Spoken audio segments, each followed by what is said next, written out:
إن الحمد لله نحمده ونستعينه ونستغفره ونؤمن به ونتوكل عليه ونعوذ بالله من شرور أنفسنا ومن سيئات أعمالنا من يهده الله فلا مضل له ومن يضلله فلا هادي له ونشهد أن لا إله إلا الله ونشهد أن محمدا عبده ورسوله أما بعد فإن خير الحديث كتاب الله وخير الهدي هدي محمد صلى الله عليه وسلم وشر الأمور محدثاتها وكل محدثة بدعة وكل بدعة ضلالة وكل ضلالة في النار فاعوذ بالله من الشيطان الرجيم بسم الله الرحمن الرحيم يا أيها الذين آمنوا اتقوا الله حق تقاته ولا تموتن إلا وأنتم مسلمون يا أيها الناس اتقوا ربكم الذي خلقكم من نفس واحدة وخلق منها زوجها وبث منهما رجالا كثيرا ونساء واتقوا الله الذي تساءلون به والأرحام إن الله كان عليكم رقيبا يا أيها الذين آمنوا اتقوا الله وقولوا قولا سديدا يصلح لكم أعمالكم ويغفر لكم ذنوبكم ومن يطع الله ورسوله فقد فاز فوزا عظيما فاعوذ بالله من الشيطان الرجيم بسم الله الرحمن الرحيم ود كثير من أهل الكتاب لو يردونكم من بعد إيمانكم كفارا حسدا من عند أنفسهم من بعد ما تبين له الحق فاعفوا واصفحوا حتى يأتي الله بأمره إن الله على كل شيء قدير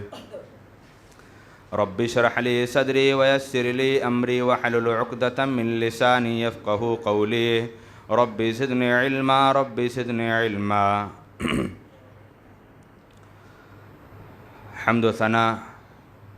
کبریائی بڑائی بزرگی اس وحدہ لا شریک کے لیے لائق و زیبا جو سارے جہاں کا پالنہار اور رب العالمین ہے۔ بعدہ بے شمار درود و سلام نازل ہوں اللہ رب العزت کی جانب سے مبعوث کیے گئے تمام انبیاء کرام پر، خصوصاً آخر الزماں احمد مجتبیٰ محمد مصطفیٰ صلی اللہ علیہ وسلم پر، اللہم صلی علی محمد وبارک وسلم۔ برادران اسلام، گزشتہ مسلسل کئی خطبات میں سیرت رسول محمد رسول اللہ صلی اللہ علیہ وسلم کی آپ کی زندگی اور آپ کی سیرت کے تعلق سے جو باتیں چل رہی تھیں، آج انشاءاللہ اس وقفے کو تھوڑا روک کر آئندہ خطبہ میں انشاءاللہ اس کی اگلی جلد یا اگلا پارٹ انشاءاللہ بیان کیا جائے گا۔ آج موقع کی مناسبت سے ایک ایسے عنوان کا انتخاب کیا جس عنوان کو لے کر آپ کے سامنے کھڑا ہوا ہوں، وہ عنوان ہے یہود و نصارہ کے اندر بگاڑ اور یہود و نصارہ کی روش اور آج کا مسلمان۔ خطبہ مسنونہ کے بعد جو آیت کریمہ پڑھی گئی، اللہ رب العالمین نے اس کے اندر اہل ایمان کو متنبہ کیا، اہل ایمان کو آگاہ کیا کہ یقیناً تم اہل کتاب سے ہوشیار رہنا۔ یہ اہل کتاب میں سے کچھ لوگ ایسے ہیں جو اللہ رب العالمین کی دین سے، اللہ رب العالمین کی شریعت سے تم کو پھیرنا چاہتے ہیں اور تم کو اس کی جانب سے مرتد کروا دینا چاہتے ہیں، اور یہ کوئی اور کام نہیں، صرف اپنے حسد کی بنیاد پر، حسدا من عند انفسهم من بعد ما تبین لهم الحق فاعفوا واصفحوا حتى یأتی اللہ بامرہ ان اللہ علی کل شیء قدیر۔ لہذا جب ایسا مرحلہ تمہارے سامنے آئے تو تم عفو درگزر سے کام لینا اور اللہ رب العالمین کے اس قدم پر، اس استقامت پر ٹھہرے رہنا۔ یقیناً اللہ رب العالمین تمہارے لیے بہت ہی بہترین نظام پیدا کرنے والا ہے اور اللہ رب العالمین ہر چیز پر قادر ہے۔ اہل کتاب قرآن مجید کی بے شمار آیتیں ایسی ہیں جہاں پر اللہ رب العالمین نے یا اہل الکتاب کا لفظ استعمال کیا، اہل کتاب سے مراد پورے قرآن مجید کے اندر جہاں بھی اہل کتاب کا لفظ آیا وہاں پر یہود و نصارہ ہی مراد ہیں۔ اور یہود و نصارہ یہ اہل کتاب ان کو اسی لیے کہا جاتا ہے کیونکہ اللہ رب العالمین نے ان کے اوپر آسمانی کتابیں اور ان کے اوپر اللہ رب العالمین نے 2 جلیل القدر پیغمبر کو بھیجے تھے۔ یہودی یہ حضرت عیسیٰ علیہ السلام کو ماننے والے، اللہ رب العالمین نے ان کو پیروکار بنایا تورات آسمانی کتاب کا۔ نصارہ یہ حضرت عیسیٰ علیہ السلام کو ماننے والے، ان کو اللہ رب العالمین نے پیروکار بنایا کتاب انجیل کا، جس کتاب انجیل کے یہ اپنے آپ میں دعوے دار تھے اور ان کی نسبت اسی بنیاد پر کر دی گئی اور یہ اہل کتاب میں شمار کیے جانے لگے۔ لیکن اس کی نسبت سے ان لوگوں نے اللہ کے رسول صلی اللہ علیہ وسلم نے بہت سے ایسے مواقع پر اور بہت سے ایسے مراحل پر پیارے رسول صلی اللہ علیہ وسلم نے مکی زندگی کے اندر بہت سی ایسی ہمدردیاں اہل مکہ کو دکھائیں۔ مکہ کی زندگی کے اندر جناب محمد الرسول اللہ صلی اللہ علیہ وسلم نے یہودیوں کے ساتھ اور ان نصرانیوں کے ساتھ آپ صلی اللہ علیہ وسلم نے جو ہمدردیاں دکھائی، لیکن اس کا اللہ رب العالمین نے قرآن مقدس کے اندر بے شمار ایسے مقاموں پر اس کا وقت متعین کر دیا تھا کہ یہ یہودی اور یہ نصرانی آپ صلی اللہ علیہ وسلم جب مکی زندگی کے اندر ایک لمبا عرصہ ایک لمبا دور گزر گیا تھا اور آپ صلی اللہ علیہ وسلم ہمیشہ ان یہودیوں کی ہمدردیاں کیا کرتے تھے، لیکن معاملہ وہاں پر بگڑتا ہے جب اللہ رب العالمین نے قرآن مقدس کے اندر قرآن مجید کی آیت کریمہ نازل فرمائی، الف لام میم غلبت الروم فی ادنی الارض وهم من بعد غلبهم سیغلبون۔ ایک ایسا مرحلہ بھی آیا جو دنیا کی سپر پاور ممالک نے اپنے آپ میں جنگ چھڑ گئی، ایرانیوں کے اندر اور رومیوں کے مابین ایک جنگ چھڑ گئی اور ایرانی اور رومی دونوں جنگ کے شکار ہوئے، تو جناب محمد الرسول اللہ صلی اللہ علیہ وسلم اور آپ کے صحابہ یہ ہمدرد بن گئے رومیوں کے کہ ہم رومیوں کی ان کی حمایت کریں گے، ان کے لیے ہمدردیاں کریں گے، اور یہ چاہت تھی کہ رومی فتح پائیں اور رومی شکست نہ پائیں اور یہ اپنے آپ میں غلبہ حاصل کر لیں، کیونکہ رومیوں کے اندر اہل کتاب کے لوگ پائے جاتے تھے۔ رومیوں کے اندر جو بت پرست نہیں تھے وہ اہل کتاب تھے، اور ایرانیوں کا مقابلہ رومیوں کے مقابلے میں وہ بت پرست تھے، وہ اپنے مجوسی تھے، وہ شرک پرست تھے، وہ صنم کدا، وہ اپنی اللہ کے علاوہ دوسرے معبودوں کی وہ عبادت کرنے والے تھے۔ اور اس لیے اللہ کے رسول صلی اللہ علیہ وسلم جس طریقے سے آپ صلی اللہ علیہ وسلم نے رومیوں کا ساتھ دینے کے لیے آپ نے ان کی حمایت اور ان کی ہمدردی دکھائی، اور اس کے مد مقابل میں یہ کفار مکہ، یہ مشرکین مکہ نے اللہ کے رسول صلی اللہ علیہ وسلم سے اس طریقے سے آپ صلی اللہ علیہ وسلم نے دیکھا کہ آپ کی چاہت، یہ آپ کی مرضی اور آپ کی خواہش تھی کہ کس طریقے سے رومی یہ فتح پائیں، اور کافروں کی یہ ان کی خواہش تھی کہ ایرانی شکست پا جائیں۔ لیکن اللہ رب العالمین نے قرآن مقدس کے اندر بے شمار ایسے مقامات پر ان کی جو اہل کتاب کی حمایت اور ان کی ہمدردی کے تعلق سے اللہ رب العالمین نے فرمایا وَطَعَامُ الَّذِينَ أُوتُوا الْكِتَابَ حِلٌّ لَكُمْ وَطَعَامُكُمْ حِلٌّ لَهُمْ، کہ قرآن مجید میں اللہ رب العالمین نے اہل کتاب کو یہ منصب اور اہل کتاب کو یہ اللہ رب العالمین نے ہمدردیاں نبی کریم صلی اللہ علیہ وسلم سے سکھلائی تھی کہ یقیناً اہل کتاب کو کافروں کے مقابلے میں وہ فوقیت اور وہ سبقت حاصل تھی کہ اگر تم اہل کتاب کے نعمت کو یا اہل کتاب کے ذبیحے کو اگر تم کھانا چاہتے ہو تو کھا سکتے ہو، بدرجہ اس کے کہ تم کافروں کے ذبیحے کو نہیں کھا سکتے۔ یہ مقام و مرتبہ اللہ رب العالمین نے دیا تھا، لیکن جب رومیوں اور ایرانیوں کے درمیان جب فتح ہوئی، جب ان کے درمیان شکست کھانے والے جب رومی شکست کھا گئے، تو اللہ کے رسول صلی اللہ علیہ وسلم اور آپ کے صحابہ اپنے اندر جب انہوں نے کمی محسوس کی، اپنے اندر جب ان لوگوں نے غم محسوس کیا، تو اللہ رب العالمین نے سورہ روم آیت کریمہ نازل فرما دی۔ سورہ روم کی آیت کریمہ نازل فرما کر اللہ رب العالمین نے کہا الف لام میم غلبت الروم فی ادنی الارض وهم من بعد غلبهم سيغلبون فی بضع سنین للہ الامر من قبل ومن بعد ویومئذ یفرح المؤمنون بنصر اللہ۔ بے شک اللہ رب العالمین نے مومنوں کو وہ تسلی دیتے ہوئے کہا یقیناً اللہ رب العالمین رومیوں کو فتح یاب عطا فرمائے گا، ان کو اللہ رب العالمین ان کے مقابلے میں جس طریقے سے ایرانیوں نے فتح پائی ہے ان کو اللہ رب العالمین شکست دکھائے گا۔ اور حقیقت میں بات یہی سامنے آئی کہ رومی ایک دن انہوں نے فتح پائی، اور جناب محمد رسول اللہ صلی اللہ علیہ وسلم کے اندر اور آپ کے صحابہ کے اندر وہ خوشی محسوس ہوئی۔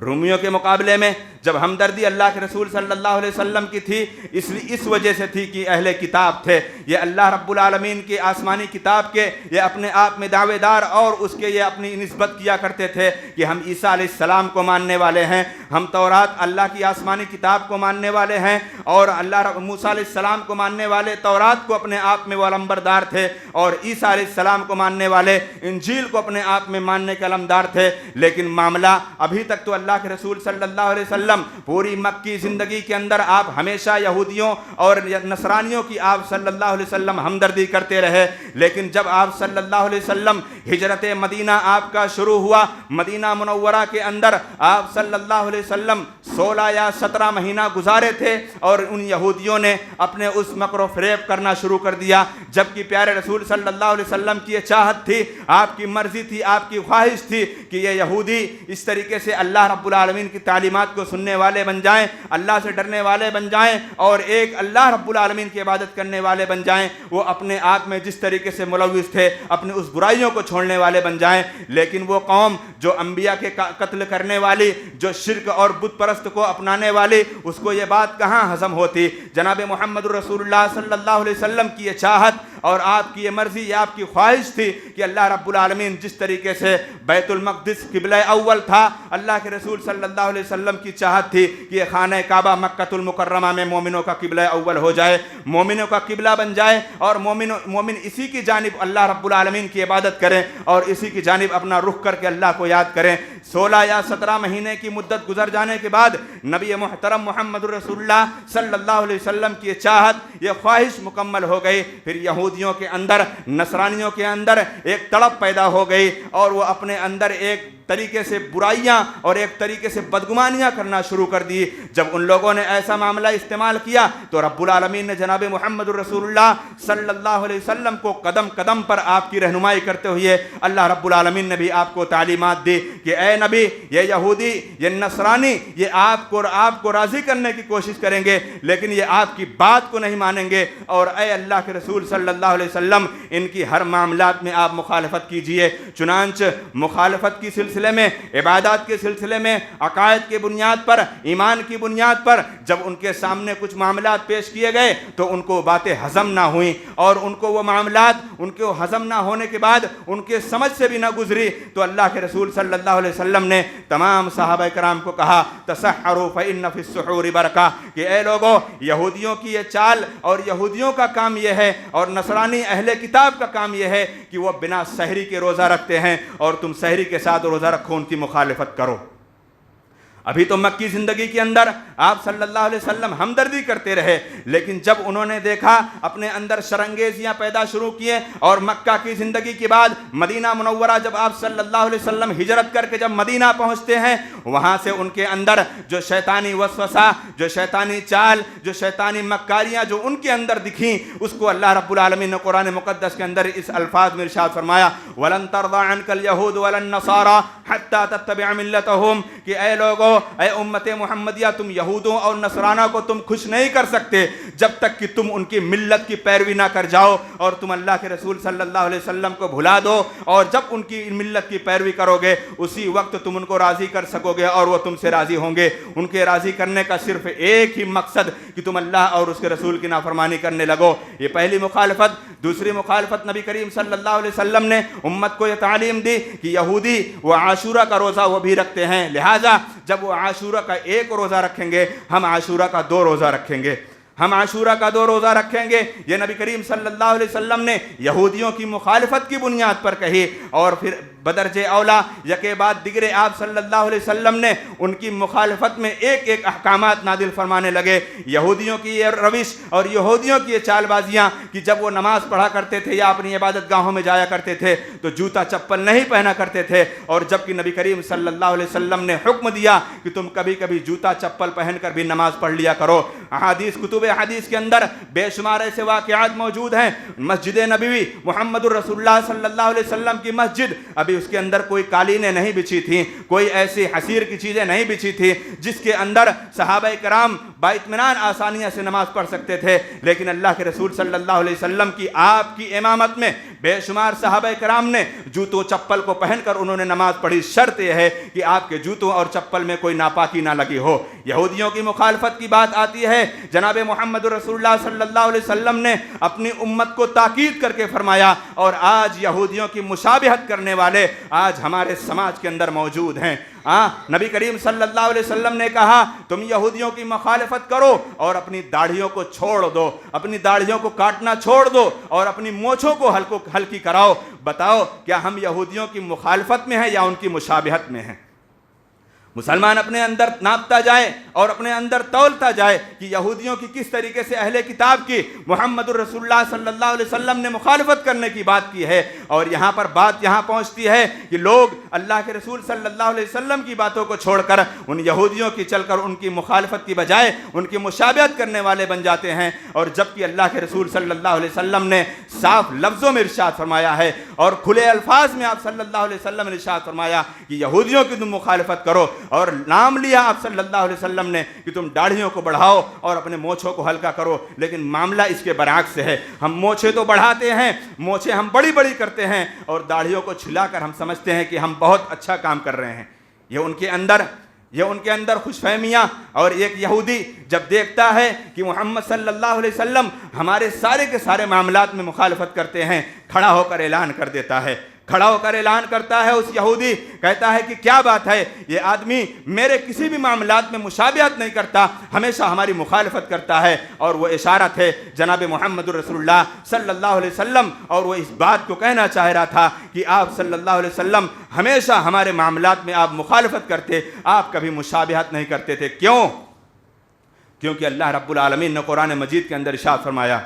اللہ رب العالمین نے قرآن مجید کے اندر ارشاد فرمایا یا ایھا الذین آمنوا لا تتخذوا اليہود والنصارى اولیاء. اے لوگو تم یہودیوں اور نصرانیوں کو تم اپنا دوست مت منانا. اپنا دیکھو، دوستی، تعلق اور دوستی میں فرق ہے. تعلق الگ چیز ہے، دوستی الگ چیز ہے. تعلق ہے آپ سے ملنا جلنا ہے، آپ سے سلام کلام ہے، یہ الگ چیز ہے. اور دوستی ایک الگ چیز ہے کہ آپ اپنے دل کے اندر ان کو بٹھا کر رکھو اور آپ اپنے دین کا پاس و لحاظ نہ کر کے آپ غیروں کو خوش کرنے کے لیے، آپ ان کی تہواروں میں اور ان کی خوشیوں میں ان کو خوش کرنے کے لیے آپ اپنے ایمان کو اور اپنے ضمیر کو بیچ کر اگر سمجھتے ہو کہ ہمارا تعلق برقرار ہے تو تم سن لو، تم رب العالمین کو گالیاں دینے والے بندے ہو. تم اللہ رب العالمین کو گالیاں دینے والے بندے ہو. کیوں؟ کیونکہ ان کا عقیدہ ہے وقالت الیہود عزیر ابن اللہ وقالت النصارى مسیح ابن اللہ. بتاؤ، اللہ نے سورہ اخلاص نازل فرمائی لم یلد ولم یولد، اللہ کی نہ کوئی اولاد ہے نہ اللہ کسی کی اولاد ہے. اور ان کا یہ عقیدہ ہے کہ حضرت عیسیٰ علیہ السلام اللہ کے بیٹے ہیں. اور یہی نہیں بلکہ انہوں نے بشریت سے لا کر ان کو الوہیت تک پہنچا دیا اور الوہیت تک ان کو تیسرا خدا قرار دے دیا. اور اگر جس کے اندر، جس کے عقیدے میں، جس کی دین میں، جس کی شریعت میں، جس کی تعلیمات میں رب سے بغاوت ہو، محمد الرسول اللہ صلی اللہ علیہ وسلم کی سنت سے اگر بغاوت ہو، تو بتاؤ ایسا مسلمان کس کی مشابہت کر رہا ہے یا کس کی مخالفت کر رہا ہے؟ بات آتی ہے یہودیوں سے، بات آتی ہے ان کے اس جس پہ نبی کریم صلی اللہ علیہ وسلم نے کچھ نمونے جو آپ نے بتائے کہ اس معاملے میں ان کی مخالفت کرو. اب بات آتی ہے کہ کس طریقے سے یہودیوں نے کچھ ایسے مقامات پر غلو کیے، کچھ ایسے مقامات پر انہوں نے اللہ رب العالمین کے دین کو چھوڑ کر وہ دنیاوی دین میں پڑے اور انہوں نے اللہ سے بغاوت کی. اور ہم دیکھیں، مثالیں آپ کے سامنے بیان کرتا جاؤں گا اور دیکھتے جاؤ کہ یہودیوں کی کس طریقے سے پیروی کرنے والے یہ امت محمدیہ کے افراد پائے جاتے ہیں. یہودیوں نے مقام دیا، کیا مقام دیا؟ یہودیوں نے مقام دیا عیسیٰ علیہ السلام کو اللہ کا بیٹا قرار دے دیا.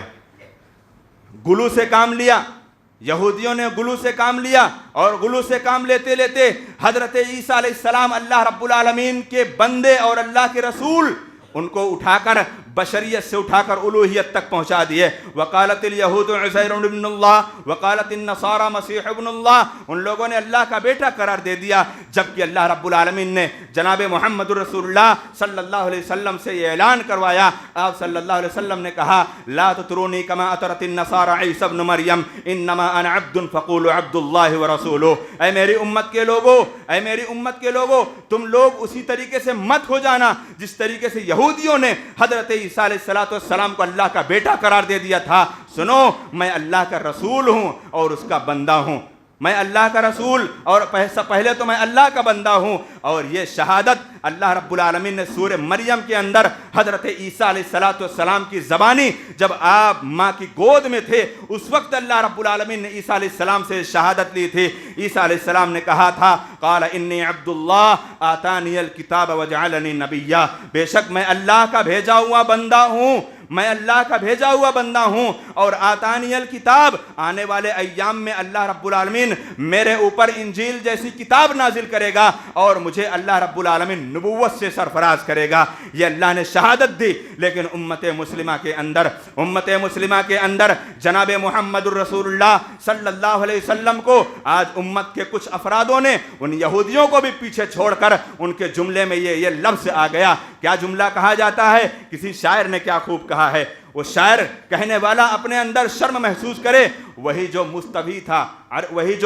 تھا عرش خدا ہو کر اتر پڑا ہے مدینے میں مصطفیٰ ہو کر. نعوذ باللہ، اللہ اکبر، استغفر اللہ. بتلائیے کیا یہودیوں نے جو چال بازی حضرت عیسیٰ علیہ السلام سے کی تھی، کیا آج اس امت کے اندر ایسے افراد موجود ہیں کہ نہیں موجود؟ کیا ایسے افراد اس امت کے اندر موجود ہیں؟ اور موجود ہونے کے ساتھ ساتھ وہ اپنے اندر یہ دعویٰ بھی کرتے ہیں کہ ہم سب سے زیادہ اللہ کے رسول سے محبت کرنے والے ہیں. اگر حقیقی معنوں میں اگر نبی سے محبت کرنے والا، نبی سے سچی محبت کرنے والا اگر کوئی ہے اس روئے زمین پر جو محمد رسول اللہ صلی اللہ علیہ وسلم سے حقیقی معنوں میں محبت کرنے والا ہے، وہ آپ کی تمام سنتوں پر محبت کرنے والا ہے، امر بالمعروف اور نہی عن المنکر کو اپنانے والا ہے. اور جس کی زندگی میں امر بالمعروف نہیں ہے، یعنی بھلائی کا حکم دینے کا جذبہ نہیں ہے اور برائی سے روکنے کی طاقت نہیں ہے، وہ اپنے اندر امت محمدیہ کے اندر جو اوصاف حمیدہ پائی جاتی ہیں، جو 3 خصوصیات پائی جاتی ہیں، اللہ رب العالمین نے کہا تھا کنتم خیر امت اخرجت للناس تأمرون بالمعروف وتنہون عن المنکر وتؤمنون باللہ. اے امت محمدیہ تمہاری 3 عظیم صفتیں ہیں. اے امت محمدیہ تمہاری 3 عظیم صفتیں ہیں، اور اگر تم ان صفتوں کے پیکر پہ عمل کرتے ہو تو یقیناً تم خیر امت کے لقب کے حقدار ہو. تم خیر امت کے لقب کے حقدار ہو. اور وہ 3 خصوصیت کیا ہیں؟ تأمرون بالمعروف، تم بھلائی کا حکم دینے والے اپنی زندگی میں ہمیشہ رہو. وتنہون عن المنکر، اور تم برائیوں سے روکنے والے بن جاؤ. ٹیک لگانے کے لیے اسی لیے منع کیا جاتا ہے کہ سو جاتے ہو. ٹیک چھوڑو، پہلے ساڑھے لوگ ٹیک چھوڑو، ٹیک چھوڑو، دیوار سے ٹیک چھوڑو، پیر بھی نہ لگاؤ دیوار سے. اسی لیے منع کیا جاتا ہے کہ ٹیک لگاؤ گے تو سو جاؤ گے، اور نبی کریم صلی اللہ علیہ وسلم کی سنت کی مخالفت ہے. تو اللہ رب العالمین نے قرآن مقدس کے اندر جو ارشاد فرمایا کنتم خیر امت اخرجت للناس تأمرون بالمعروف وتنہون عن المنکر، کہ تمہاری زندگی کے اندر اگر امر بالمعروف کا جذبہ ہے اور نہی عن المنکر کا جذبہ ہے اور تمہارا ایمان اللہ پر ہے تو یقیناً تم خیر امت کے لقب کے حقدار ہو. اور اگر تمہارے اندر یہ جذبہ نہیں ہے تو سن لو، اللہ رب العالمین کے بندے تو ہو لیکن تم نبی کریم صلی اللہ علیہ وسلم کے سنت کے متوالے کہاں ہو. یہودیوں نے پہلا غلو کیا، عیسیٰ علیہ السلام کو بشریت سے نکال کر الوہیت تک پہنچایا، اور اس کے بعد اور کیا ان کے اندر برائیاں شروع ہوئیں.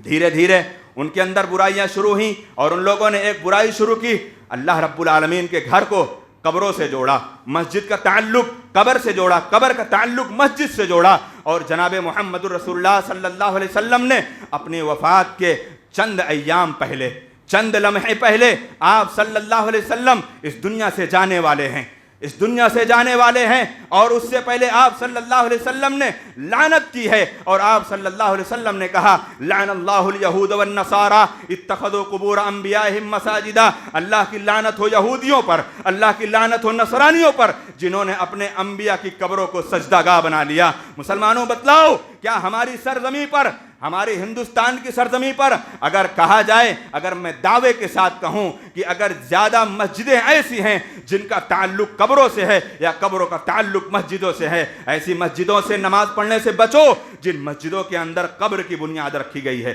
جن مسجدوں کے اندر قبر ہے، جن کی باؤنڈری اور جن کے احاطے کے اندر قبر موجود ہے، کیونکہ جناب محمد الرسول اللہ صلی اللہ علیہ وسلم نے لعنت بھیجی ہے۔ آپ نے اپنے آخری ایام میں وصیت کی تھی، آپ صلی اللہ علیہ وسلم نے جب اپنے آخری ایام میں وصیت کی، لعن اللہ الیہود والنصارى اتخذوا قبور انبیائہم مساجدا، کہ بے شک اللہ کی لعنت ہو یہودیوں پر، اللہ کی لعنت ہو نصرانیوں پر، کیونکہ انہوں نے اپنے انبیاء کی قبروں کو سجدہ گاہ بنا لیا تھا۔ اور محمد الرسول اللہ صلی اللہ علیہ وسلم نے کہا تھا، اے میری امت کے لوگوں، میرے انتقال کر جانے کے بعد تم میری قبروں کو وثن مت بنانا، تم میری قبر کو عبادت گاہ مت بنانا، اور اگر تم ایسا کرتے ہو تو پیارے رسول صلی اللہ علیہ وسلم نے پیشین گوئی دے دی تھی۔ آپ صلی اللہ علیہ وسلم نے ایک پیشین گوئی کی تھی۔ آپ صلی اللہ علیہ وسلم نے کہا، میرے بعد ایک دور آئے گا، میرے بعد ایک دور آئے گا، کچھ لوگ آئیں گے جو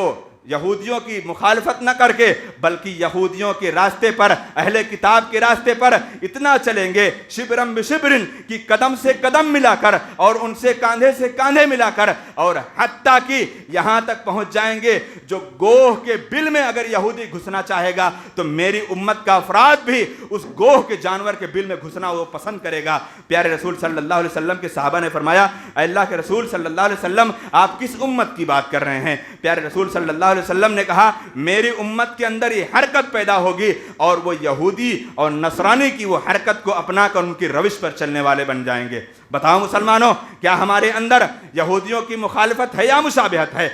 قدم قدم پر کدھر نیکیاں دیکھوں، کدھر بھلائیاں دیکھوں؟ جس جگہ پر آپ نگاہ اٹھاؤ برائیاں ہی برائیاں دکھتی ہیں، تو بھلائیاں کہاں سے گناؤں؟ آپ کے اندر برائی وقتی طور پر بیٹھ کر اثر قبول کر لینے سے کوئی مومن نہیں بن جاتا کہ آپ مسجد میں بیٹھے ہو، خطبہ سن کر آپ کی آنکھوں سے آنسو جاری ہیں اور عصر کی نماز میں آپ دھڑلے سے بازار میں بیٹھے ہو،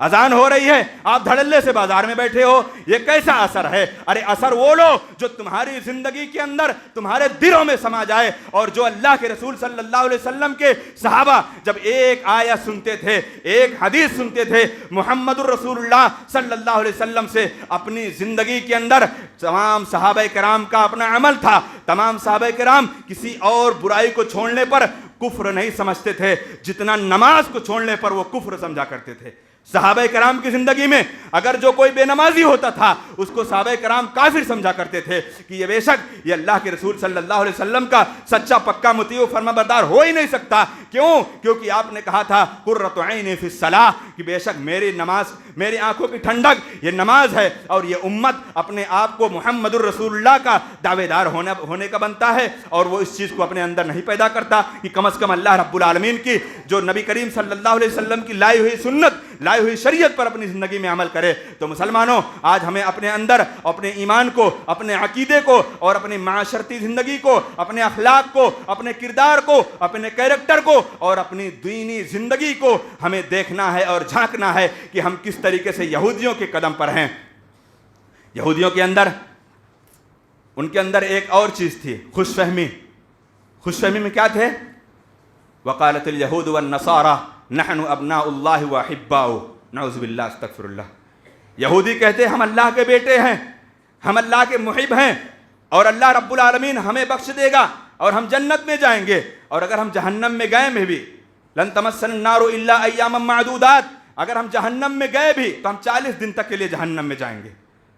ہم 40 دن تک کے لیے جہنم میں جائیں گے، کیونکہ ہم نے بچھڑے کی پوجا کی تھی۔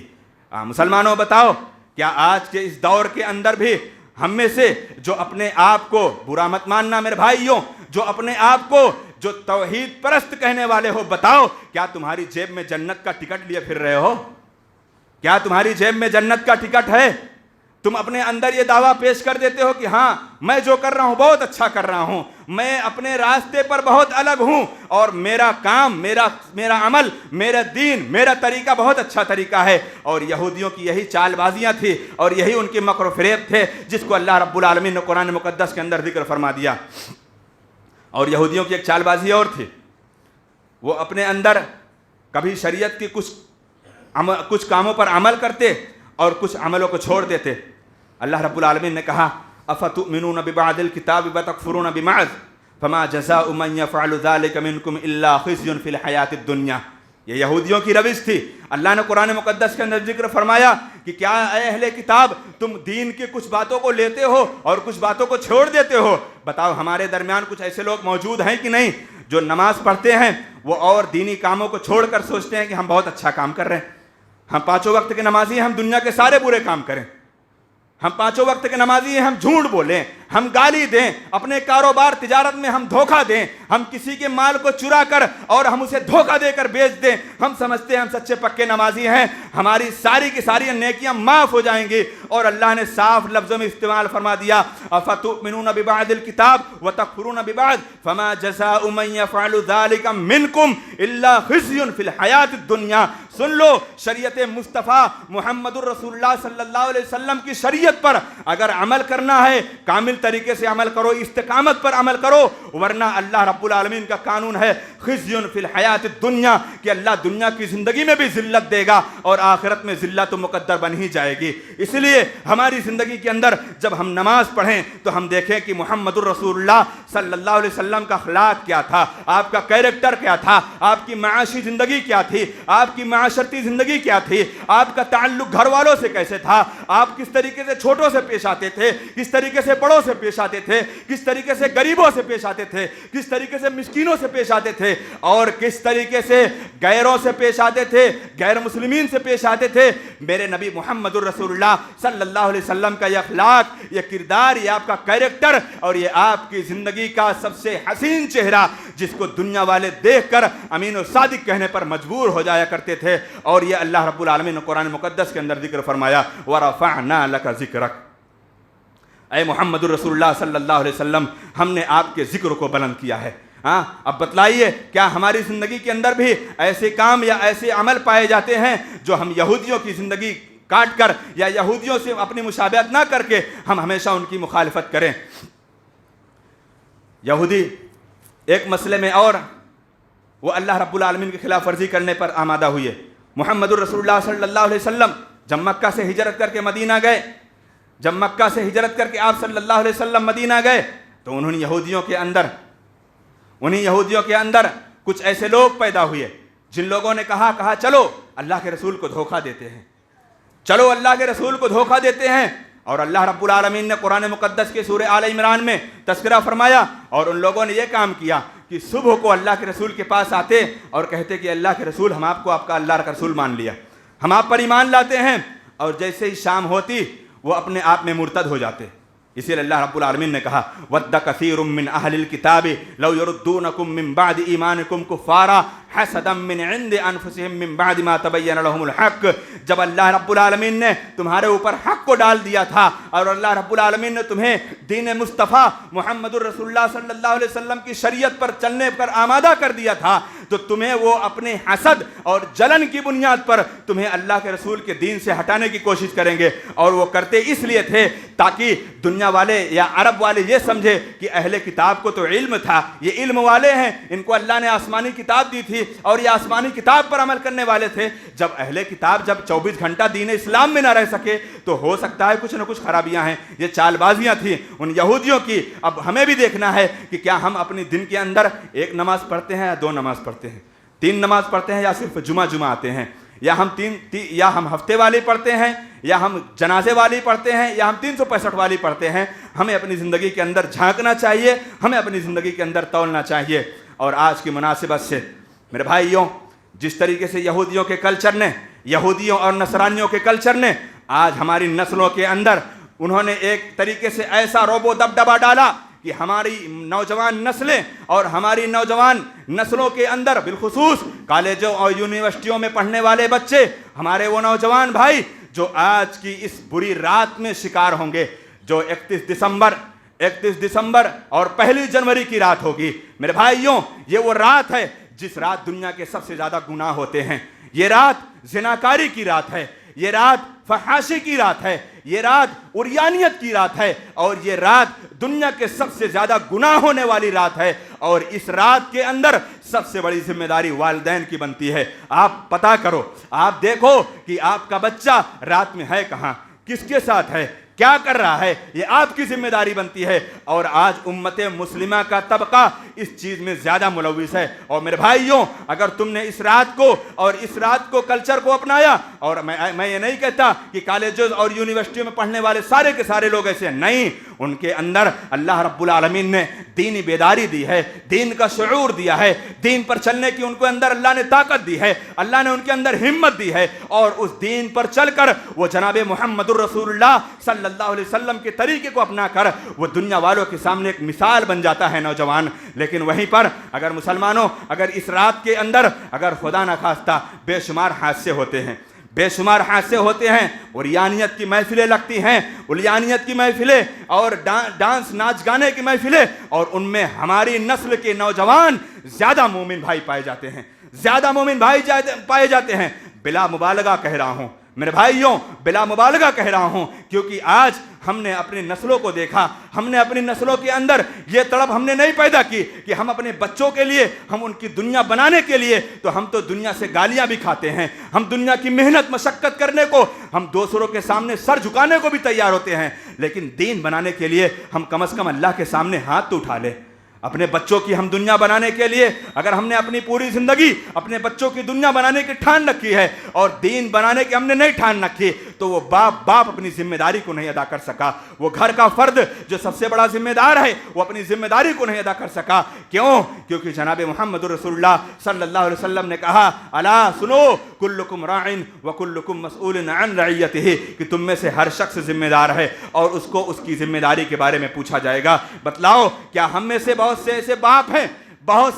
ہیں میرے بھائیوں، برا نہیں ماننا، یہ حقیقت ہے کہ باپ تو صف اول کے نمازی ہیں لیکن بیٹا چوراہوں پر عیاشی کر رہا ہے۔ باپ تو صف اول کے نمازی ہیں، بیٹے کو توفیق نہیں ہوتی، ایک بیٹا نہیں، دو بیٹا نہیں، تین چار پانچ بیٹے، کسی کو مسجد میں دکھنے کی توفیق نہیں ملتی۔ کیا بات ہے، ہم ان کی زندگی بنانے کے لیے ہم دن رات محنت، بالکل آپ دن رات محنت مشقت کرو۔ اللہ رب العالمین آپ کو یہ حکم دیا ہے، اللہ نے کہا وَلَا تَنْسَ نَصِيبَكَ مِنَ الدُّنْيَا وَأَحْسِنْ كَمَا أَحْسَنَ اللَّهُ إِلَيْكَ، دنیا کے معاملے میں جو آپ کا نصیبہ ہے، آپ کا حصہ ہے، آپ اس کو کماؤ، لیکن کمانے کے ساتھ ساتھ اللہ رب العالمین نے یہ بھی کہا یا ایھا الذین آمنوا قوا انفسکم واہلیکم نارا، اے لوگوں سب سے پہلے جو ایمان لائے ہو اپنے آپ کو جہنم کی آگ سے بچاؤ اور پھر اپنے اہل و عیال کو بھی جہنم کی آگ سے بچاؤ، اور اگر اپنے اہل و عیال کو بھی جہنم کی آگ سے نہیں بچاتے ہو، وقودھا الناس والحجارہ، جہنم بھڑکائی جائے گی انسانوں کے جسموں اور پتھروں سے جہنم بھڑکائی جائے گی، اس میں کوئی تیل وغیرہ نہیں ڈالا جائے گا۔ اب مسلمانوں، کیا ہماری زندگی کے اندر یہ خوف، یہ جذبہ، یہ تڑپ اپنے بچوں کے اندر ہے؟ اور اگر ہے تو آج سے ہم عہد کریں کہ انشاءاللہ اے رب العالمین، میں سب سے پہلے تجھ سے میں دعا کرتا ہوں، تجھ سے دعا کرتا ہوں کہ اللہ رب العالمین ہماری زندگی کے اندر، ہمارے آل و اولاد کے اندر وہ صلاحیت اور ہمارے آل و اولاد کے اندر وہ صالحیت پیدا کر دے کہ جو دین کے راستے پر چلنے والے بن جائیں۔ یہودیوں نے ایک روش اپنایا تھا، یہودیوں نے اپنے اندر، اللہ نے قرآن مجید میں وہ نقشہ کھینچا، اللہ رب العالمین نے کہا وقالت الیہود لیست النصارى علی شیء وقالت النصارى لیست الیہود علی شیء وهم یتلون الکتاب۔ ایک دور ایسا بھی آیا، یہودیوں نے کہا نصارہ کسی کام کے نہیں ہیں، اور نصارہ نے کہا یہودی کسی کام کے نہیں، جبکہ اللہ رب العالمین نے کہا وہم یتلون الکتاب، وہ دونوں اللہ کی کتابوں کو پڑھنے والے ہیں۔ اور آج ہمارے دور کے اندر بھی، ہماری زندگی کے اندر بھی میرے بھائیوں، بالخصوص ہمارے ملک کے اندر اس چیز کو ختم کرنے کی ضرورت ہے۔ عصبیت، فرقہ پرستی، مسلک اور مذہب کی بات کو ختم کرنے کی ضرورت ہے، اور جب تک آپ مسلک اور مذہب میں بھیڑے رہو گے، فرقہ پرستی میں بھیڑے رہو گے، آپ کبھی زندگی میں غلبہ نہیں پا سکتے۔ آسام کی سرزمین پر ابھی تقریباً 2-3 سال پہلے ایک شخص کھڑا ہوتا ہے اور ممبر پارلیمنٹ کے اندر کھڑا ہوتا ہے، پارلیمنٹ کی سرزمین پر کھڑا ہو کر وہ اعلان کرتا ہے کہ ہماری زندگی کے اندر اور ہمارے ملک کے اندر جتنے سلفی ہیں سارے کے سارے دہشت گرد ہیں۔ نعوذ باللہ، استغفر اللہ، اگر یہ کوئی ایک جاہل انسان کہے تو سمجھ میں آتا ہے، وہ اپنے آپ میں ایک عالم دین ہے، اور آسام کے رہنے والے میرے بھائی سمجھ گئے ہوں گے، میں نام نہیں لینا چاہتا، اور آج اس کے پروڈکٹ دنیا کے ہر کونے کونے میں چل رہے ہیں۔ آج اس کے پاس عطر کا بڑا کاروبار ہے اور اس کے پروڈکٹس دنیا کے کونے کونے میں چل رہے ہیں، اور وہ پارلیمنٹ کی دیوار کی چار دیواری میں کھڑا ہو کر کہتا ہے کہ مجھے سلفیوں سے سخت نفرت ہے اور ہندوستان کے اندر یہ سلفی سب سے زیادہ دہشت گرد ہیں۔ بتلاؤ، تم نے عصبیت کا لباس، تم نے متعصب کا لباس اس طریقے سے پہن رکھا ہے کہ تم نے مذہب اور مسلک کو بھلا کر اور تم آپس میں بگاڑ کرنے والے بن گئے۔ اللہ رب العالمین نے کہا یہ یہودیوں کی چال بازی ہے، اور اللہ رب العالمین نے تمہیں کہا کہ بے شک اگر تم لڑو گے اور تم اختلاف انتشار کرو گے تو اللہ رب العالمین نے کہا تمہاری ہوا اکھڑ جائے گی اور تمہاری زندگی ذلت پر مبنی ہو جائے گی، اور تم ہمیشہ اللہ رب العالمین کے دھتکارے والے بندے بن جاؤ گے، اور پھر اللہ رب العالمین تمہیں ختم کر کے دوسری قوموں کو لائے گا جو اللہ کی فرما بردار قوم ہوگی۔ اس لیے اللہ رب العالمین سے دعا ہے الہ العالمین ہم تمام مسلمان بھائیوں کو یہودیوں اور ان نصرانیوں کی جو چال بازیاں، ان کی مکر و فریب سے اللہ رب العالمین، ان کی مشابہت سے اللہ رب العالمین امت مسلمہ کی ہر فرد کی حفاظت فرما دے۔ اللہ رب العالمین جناب محمد رسول اللہ صلی اللہ علیہ وسلم کی کامل زندگی کو ہماری زندگی کے اندر اللہ رب العالمین نافذ کرنے کی توفیق عنایت فرما دے۔ اللہ رب العالمین ہماری زندگی کے اندر جناب محمد رسول اللہ صلی اللہ علیہ وسلم کی تعلیمات کو سیکھنے کے ساتھ ساتھ بار الہ ہمیں ان نبی کریم محمد رسول اللہ کی تعلیمات پر عمل پیرا ہونے والا بنا دے۔ اللہ رب العالمین جب تک ہمیں دنیا میں زندہ رکھ، اسلام پر زندہ رکھ۔ اللہ رب العالمین ہمارے ملک کے اندر کونے کونے میں جہاں بھی فرقہ واریت، فساد، دہشت گردی، الزامات، اتہامات کی باتیں ہو رہی ہیں، اللہ رب العالمین ان سارے لوگوں کو جس طریقے سے تو نے محمد رسول اللہ صلی اللہ علیہ وسلم کو اللہ رب العالمین نے تو نے وہ نعمت عطا کی تھی، صحابہ کرام میں سے بہت سے لوگ جو دین اسلام پر چلنے والے بن گئے تھے، اے اللہ ایسے فرقہ واریت کرنے والوں کو یا تو ہدایت کا راستہ دے دے، اللہ رب العالمین دنیا کے اندر ان کو ذلیل و رسوا کر دے۔ اللہ رب العالمین جب تک دنیا میں زندہ رکھ، اسلام پر زندہ رکھ، ہمارا خاتمہ ہو ایمان پر ہو۔ وما علینا الا البلاغ المبین، وآخر دعوانا الحمد للہ رب العالمین۔ بارک اللہ لنا ولکم فی القرآن العظیم، ونفعنی وإیاکم بالآیات والذکر الحکیم، انہ تعالی جواد الکلیم ملک بر رؤوف رحیم۔